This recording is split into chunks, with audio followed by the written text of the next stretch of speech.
CHAPTER XXIII of Napoleon I, An Intimate Biography, by Walter Geer. This recording is in the public domain. 23. 1769 to 1821. Personality of Napoleon. There is no personage in history who has been so much written about as Napoleon. The books on his life would fill a large library. Yet upon one point only is there practical unanimity of opinion: that as a soldier the world has never seen his equal. A century has not been long enough to arrive at a conclusion as to the full meaning of his life; nor has it produced any man comparable to him in force of will, energy, or in sheer power of intellect. It has been said that Napoleon himself never understood England, but it is certain that the British mind has never been able to fully appreciate the Emperor. Many have studied him with profit and insight, but never entirely free from the old insular prejudice. In France the cult of the Napoleonic legend still survives, but no longer in an imperialistic sense. The nation to-day is profoundly pacific, but it is not unmindful of the great figures of its historic past. This centennial year France has united in honoring the greatness, nay, the grandeur, of Napoleon. A century hence it may be possible to see in a truer perspective the influence of Napoleon upon Europe and the world. Italy and Germany really owe to him their unification.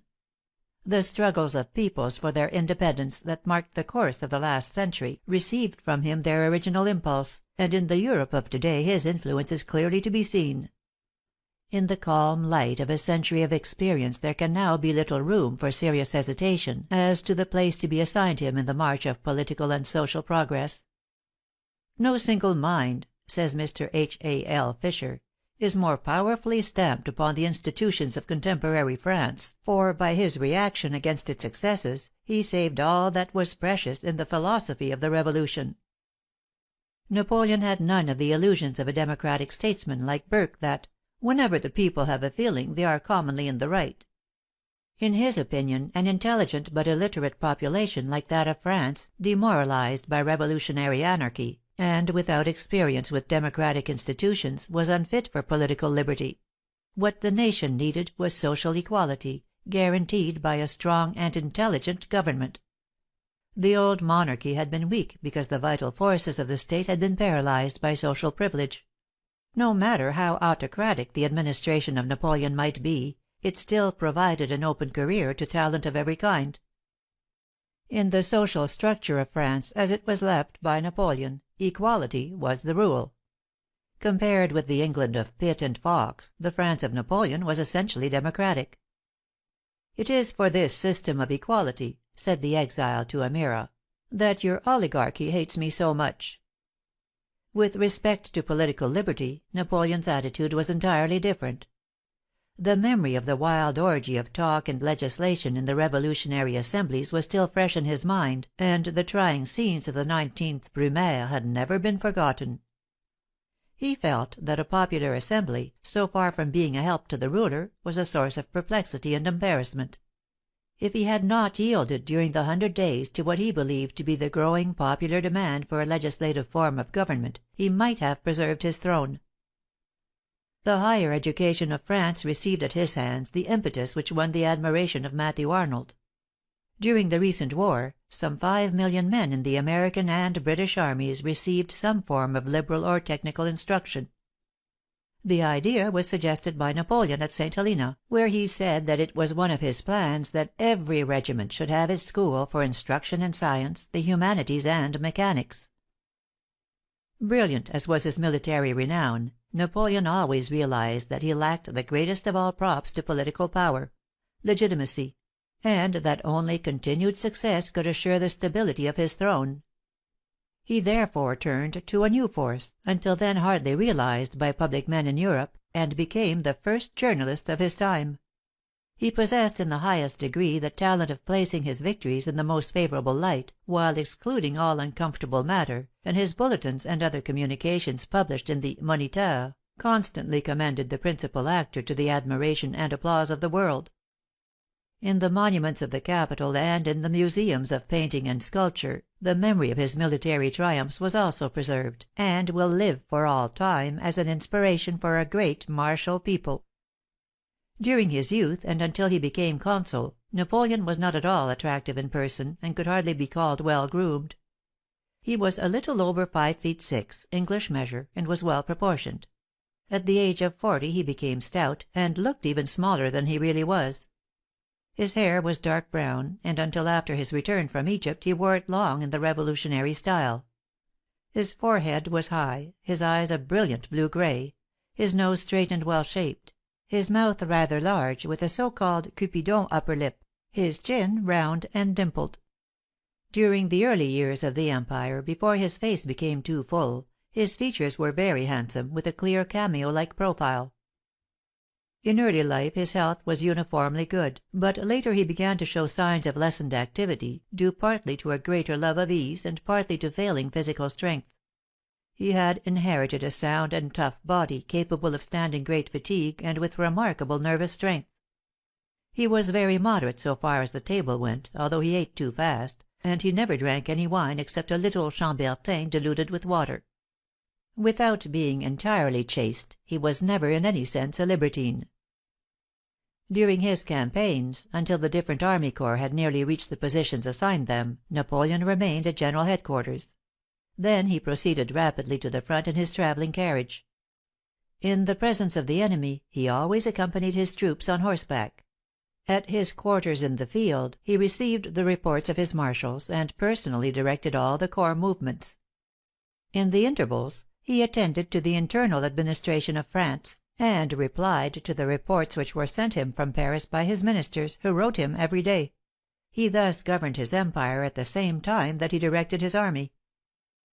He had such a remarkable constitution that he could sleep for an hour, be awakened to receive a report and give an order, and immediately fall asleep again, without his repose or his health suffering. 6 hours of sleep was sufficient for him, whether he took it consecutively or at different intervals during the 24 hours.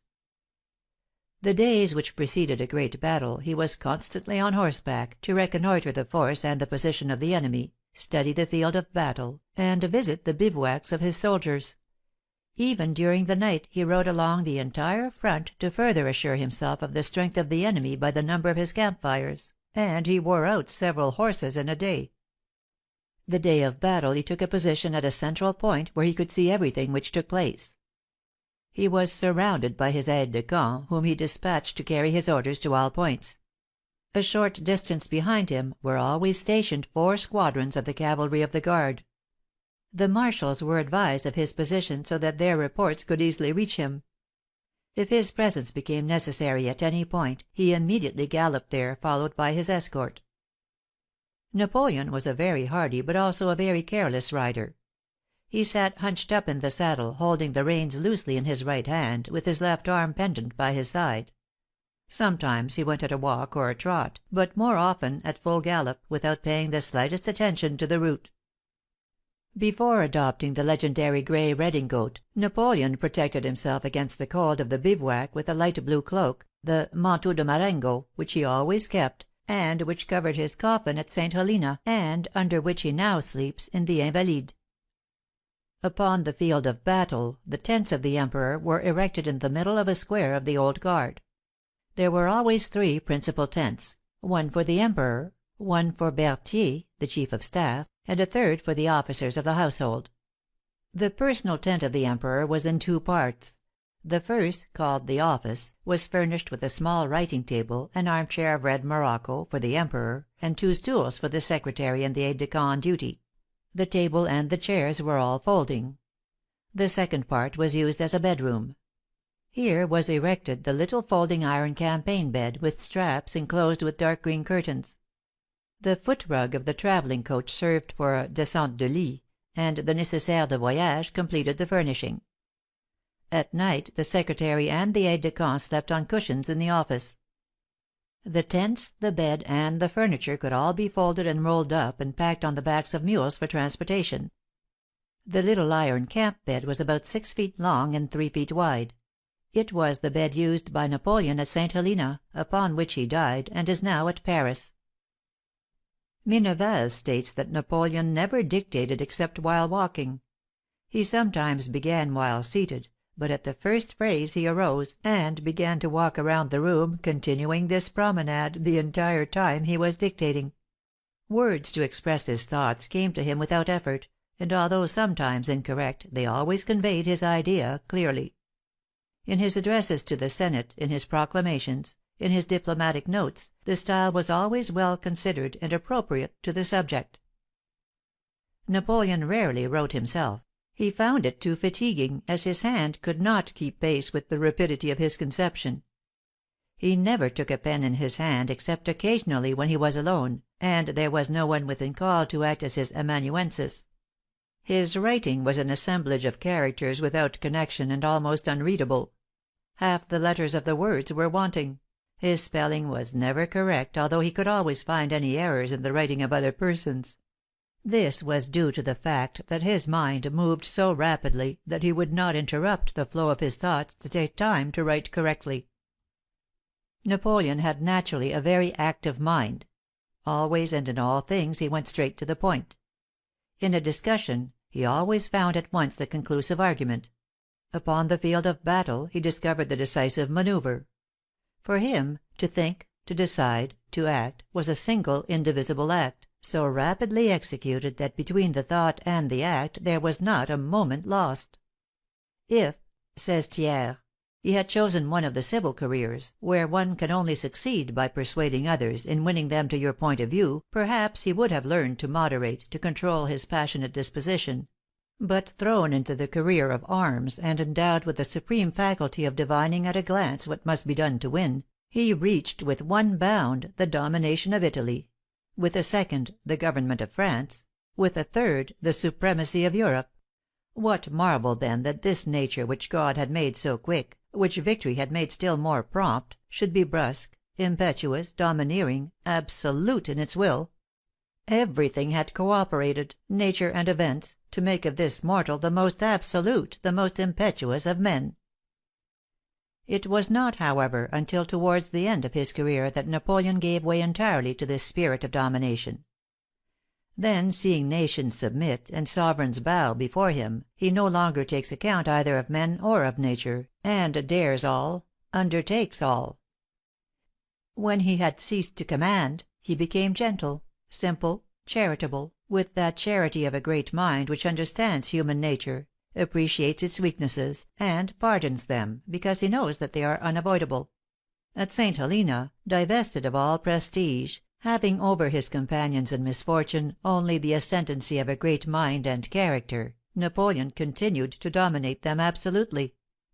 He so strongly attached them to himself by his unaltering kindness, that after fearing him for the greater part of their lives, they loved him for the rest. Towards his family he always showed the greatest kindness and generosity, and pardoned over and over again their faults and their failures.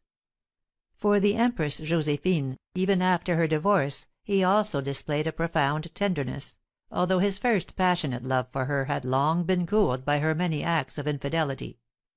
In his testament he speaks in the kindest terms of his "dear wife, Marie Louise," and states that at the last moment he has for her only the tenderest sentiments, although he knew full well that she was living in open concubinage with Neipperg. No career in history has been so dramatic, few so pathetic, as that of Napoleon. It covers just 19 years. It began in 1796 with the campaign of Italy; it ended with Waterloo, in 1815. Looking back when all was over, from the lonely rock where fate had chained him, he said, "I may have had many plans, but I was never free to carry out any of them. It was all very well for me to hold the helm, but however strong was the hand that grasped it, the waves were much stronger still. I have never been really my master. I have always been controlled by circumstances." He always realized that his hold upon power was insecure. It was this feeling that constantly urged him on to deeds that brought ruin in their train. "Your sovereigns born on the throne," he said to Metternich, "may be beaten 20 times and go back to their capitals. I cannot, because I am an upstart soldier. My domination will not outlive the day when I cease to be strong, and to be feared because I am strong." As a soldier, Napoleon's personal courage was above reproach. Of this he gave many admirable examples, from the bridge of Arcole in the first campaign in Italy, to his last battle at Waterloo. It was, however, his moral courage that won his campaigns; the characteristic boldness in design and execution, the willingness to risk much to win much, that, coupled with intellect, made him the master of Europe. No man in history has equalled Napoleon in force of intellect and character, and perhaps no one has ever been more favored by opportunity. Yet, despite his great administrative work, Napoleon was not a true statesman. He had the power to create, but not the talent to mold into permanent form. Had he been content to rule a France limited by her "natural boundaries" of the Rhine, the Alps, and the Pyrenees, he might have founded a dynasty which would be the most powerful in Europe to day. But, as Frederick puts it, he sought to keep too much, and ended by keeping nothing. Success in war, in the opinion of Napoleon himself, is largely a question of moral, in other words, of opinion or reputation, and he adds, "The art is to preserve the reputation when one has secured it." This view is also endorsed by the greatest soldier of our own day, Maréchal Foch, who insists upon it frequently in his writings. Every great commander, having established a reputation for boldness, enterprise, and skill, wins under circumstances where, without this moral help, he might fail. This fact is often illustrated in Napoleon's career, particularly at the opening of the Wagram campaign of 1809, and during the campaign of France in 1814, where his reputation of doing sudden, unexpected, and dangerous things puzzled and dismayed his antagonists.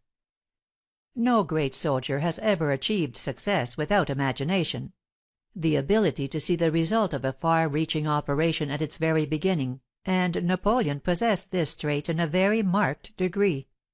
Says Bourrienne, "Although he was perhaps the most positive man who ever lived, yet I have known no one who allowed himself to be carried away more easily by the charms of imagination.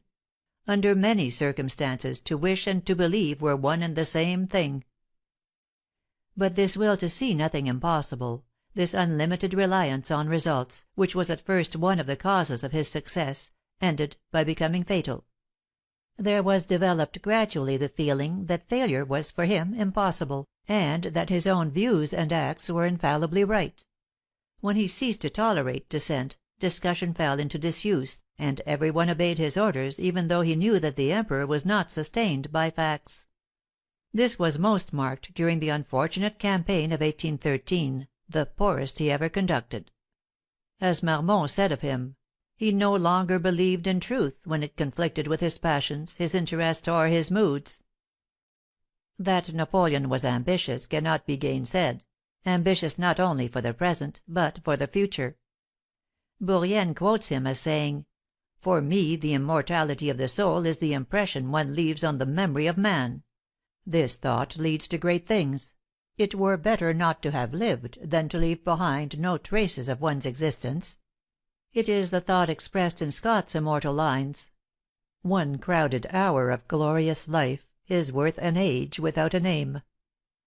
On another occasion he denied that he had ambition; then he corrected himself, and said that it was "so natural to him, so innate, so attached to his being, that it was like the blood that flowed in his veins, or the air he breathed."